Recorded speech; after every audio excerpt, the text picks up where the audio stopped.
Okay, so let's get into it. Today we're doing a deep dive on Al Capone. We've got biographical stuff, historical articles, even a YouTube video. It's a real mix, you know. A lot to work with. You probably know him as Scarface, but get ready for some surprises. There's a lot more to him than meets the eye. Yeah, that's what's so interesting about Capone. You know, he's become this kind of mythical figure, but the reality is a lot more complex, more nuanced than the legend. Exactly. In this deep dive, we'll uncover how he rose to power. You know, the crazy amount of money his gang was making and the unexpected way his reign ended. It wasn't bullets, but something way more surprising. Makes you think about the nature of power and where the real vulnerability lies. Right. We'll also try to separate fact from fiction, especially when it comes to personality. And the infamous St. Valentine's Day Massacre. I mean, were those soup kitchens actually charity? Or just a calculated PR move? Those are the questions that keep historians debating, even today. Yeah. So who was this guy behind the myth? Alphonse Gabriel Capone, born in Brooklyn back in 1899 to Italian immigrants. Seems like a pretty normal start, right? But you have to consider the context. This was a time of huge social change, mass immigration, and the rise of organized crime, all happening in America's cities. Wow. It's like a perfect storm brewing. Absolutely. And Capone was right in the middle of it, so he was a good student early on. But everything changed at 14. That's when he hit a teacher and dropped out. Oh, wow. Almost symbolic, don't you think? Absolutely. It's a turning point for sure. Rejecting traditional paths and the beginning of his descent into the criminal underworld. From there, he joined a bunch of gangs, each one like a step up the criminal ladder, the South Brooklyn Rippers, the Junior 40 Thieves, and then culminating with the notorious 5 Points Gang. Wow, these weren't just random groups of kids. Each gang had a specific role, a very intricate network in the criminal underworld. Really? Oh yeah, he was learning the ropes, gaining experience, and establishing a reputation. And it was during this time he earned the nickname Scarface. While working as a bouncer, he got slashed across the face. Ironically, he hated that name. Preferred to be called Snorky. Snorky! Yeah, it meant spiffy. Public enemy number one wants to be called Snorky. But it hints at something deeper, don't you think? This contrast, brutal gangster versus the image he wants to project. Okay, but alongside the tough guy persona, there are these surprising contradictions. This gangster loved baseball. He even formed his own semi-pro team, and he was deeply religious. What do you make of that? It makes you question the persona, right? Was it all a facade, a strategy maybe? Soften his image, manipulate the public? Or was there a genuine internal struggle going on between darkness and light? It's fascinating to consider. Then in 1919, he gets an invitation from Johnny Torrio, a major player in Chicago's underworld, to come work for him. This move was pivotal.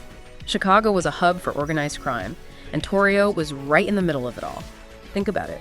Capone arrives just as Prohibition hits in 1920. What perfect timing. Talk about being in the right place at the right time. So Prohibition created this massive opportunity for bootleggers, and Capone and Torrio were ready to capitalize. He started working for Big Jim Colosimo, who ran a string of brothels. But Colosimo didn't last long. He was murdered. Suspicion fell on Capone and Torrio. Violence was the language of power.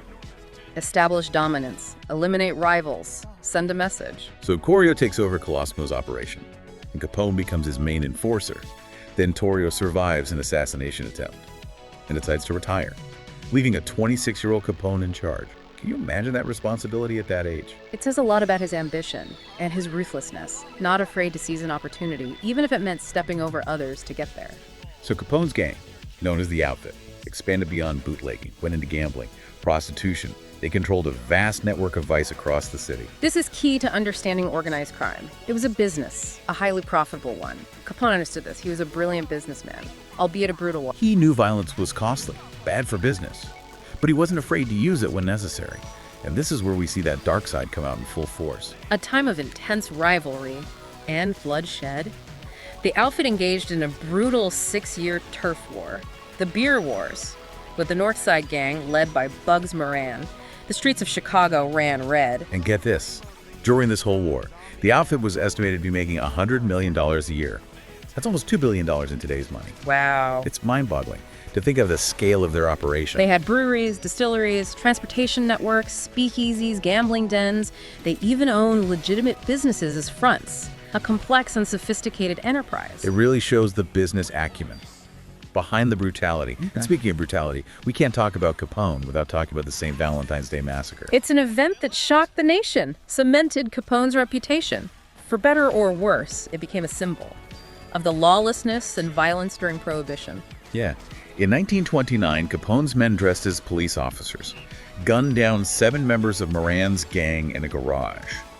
The brutality. The cold-blooded execution style.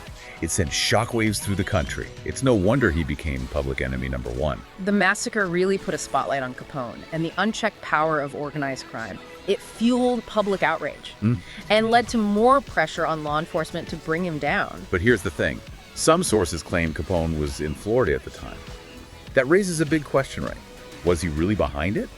Or was this a clever setup? Was he being framed by a rival gang? What do you think? It's a question that's been debated for decades. Some people believe he orchestrated the hit from afar, that he carefully constructed an alibi. Others believe he was being set up, that someone wanted to get rid of Moran and pin it on Capone.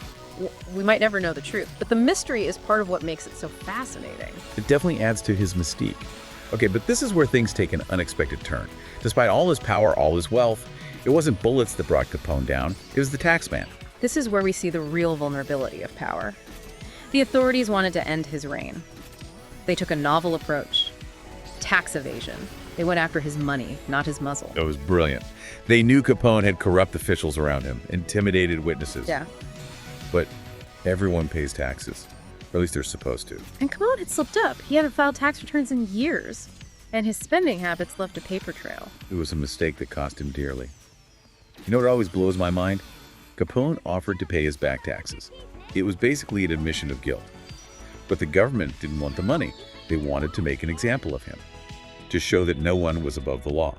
His conviction in 1931 was a huge victory for law enforcement, a turning point in the fight against organized crime. Even the most powerful figures could be brought down by taxes.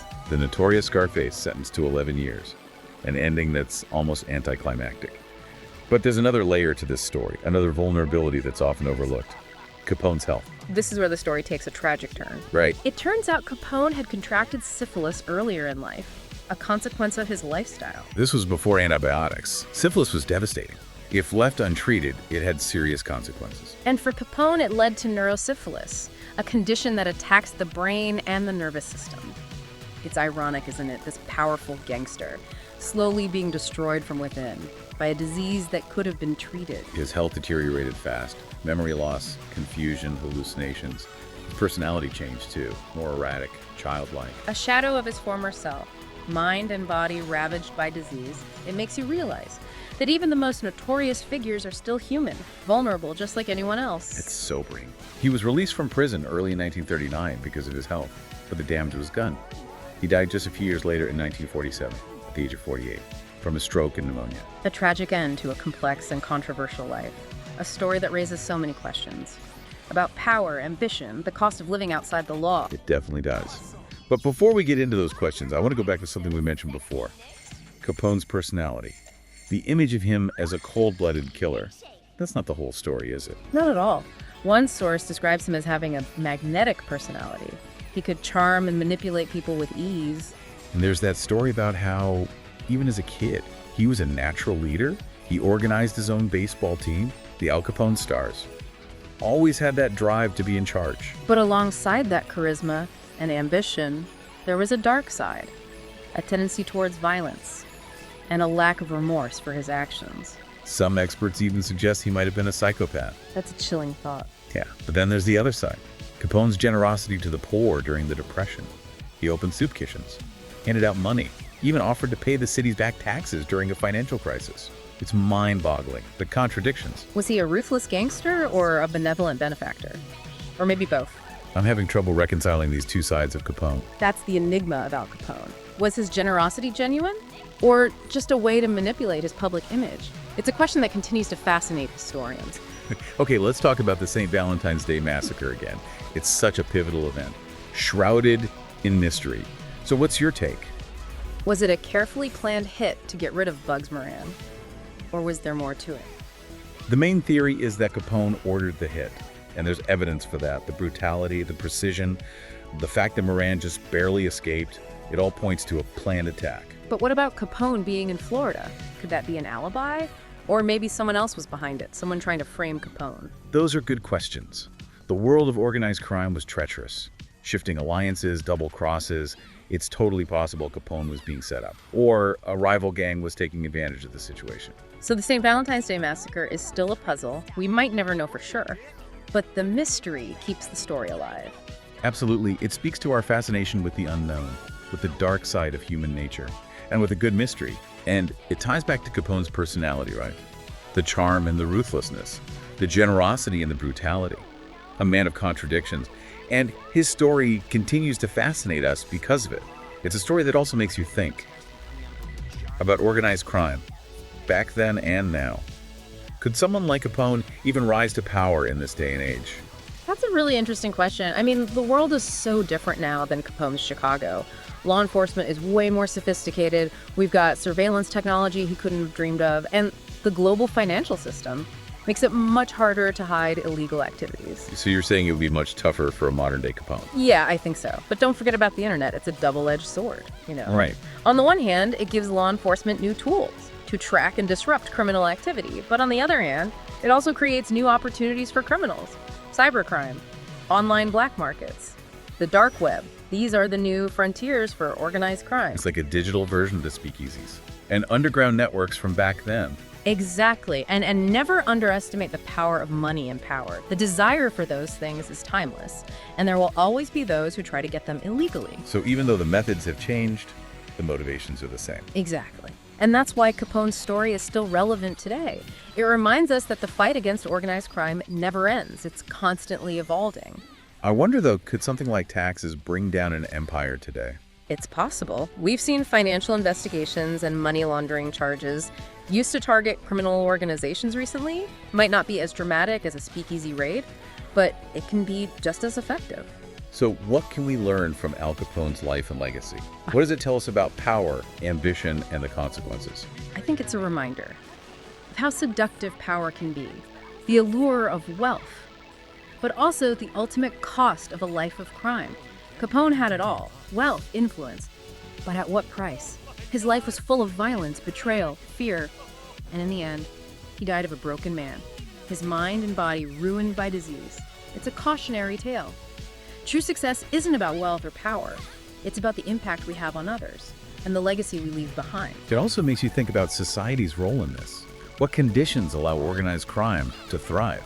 That's a big one. Organized crime often takes root in places with poverty, inequality, lack of opportunity. It preys on the vulnerable, exploits those desperate for a better life. So it's about more than just law enforcement. It's about creating a society where organized crime can't flourish. Exactly. Investing in education, creating jobs, supporting those who are struggling, building communities where everyone feels valued, where there are alternatives to crime and violence. Powerful message.